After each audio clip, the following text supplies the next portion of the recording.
Amingaon doctor Khanindra Kumar বৰ্মনৰ গ্ৰন্থ উন্মোচন কৰা হয়। নৃত্যৰত পৃথিৱী নামেৰে চতুৰ্থখন গ্ৰন্থ উন্মোচন কৰা হয়।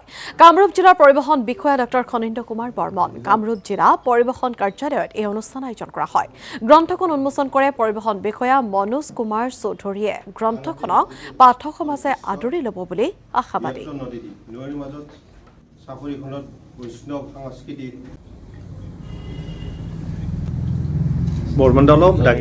মূলত কেইটামান ছুটি ছুটি প্ৰবন্ধ সংকলন হয়। এই প্ৰবন্ধকেইটা যোৱা বছৰ বিভিন্ন কাকত আলোচনীত পঢ়া হৈছিলে। প্ৰথম কথা হ'ল যে নৃত্যৰত পৃথিৱী মই নামটো কিয় দিছোঁ বুলি বহুতে মোক প্ৰশ্ন কৰিছিলে। নৃত্যৰত পৃথিৱী নামৰ এখন কিতাপ, বিখ্যাত কিতাপ, নৃত্যৰত পৃথিৱী নামৰ এখন বিখ্যাত কিতাপ, নীলমণি ফুকনদেৱৰ এখন কবিতা পুথি ইতিমধ্যে পঢ়া হৈছে। কিন্তু মই নৃত্যৰত পৃথিৱী বুলি এইকাৰণে দিলোঁ যে তেখেতে ফুকনদেৱে যিখিনি কথা কৈছিলে তেওঁ মানুহৰ কথা কৈছে, আৰু মই ইয়াতে গদ্যৰ জৰিয়তে মানুহৰ কথা ক'বলৈ বিচাৰিছোঁ। আচলতে মই ফুকনদেৱৰ উচিষ্ট অৰ্থাৎ ফুকনদেৱে খাই পেলাই যিখিনি পাতত এৰিছিলে তাৰ পৰা অকণমান চাকি চাবৰ কাৰণে চেষ্টা কৰিছোঁ। গতিকে মই ভাবোঁ যে তেখেতৰ এটা সমগ্ৰতাৰ এটা অংশ হিচাপে মোৰ কিতাপখনে অকণমান হ'লেও ৰাইজলৈকে ভাল বাৰ্তা এটা চাপৰিখনত বৈষ্ণৱ সংস্কৃতিৰ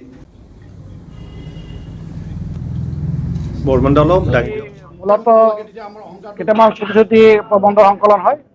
এই প্ৰবন্ধকেইটা যোৱা বছৰ বিভিন্ন কাকত আলোচনীত পঢ়া হৈছিলে।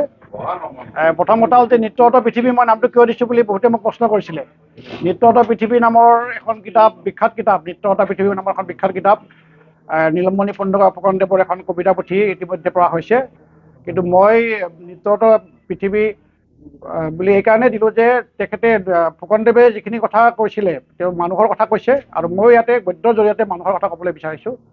আচলতে মই ফুকনদেৱৰ উচিষ্ট অৰ্থাৎ ফুকনদেৱে খাই পেলাই যিখিনি পাতত এৰিছিলে তাৰ পৰা অকণমান চাকি চাবৰ কাৰণে চেষ্টা কৰিছোঁ।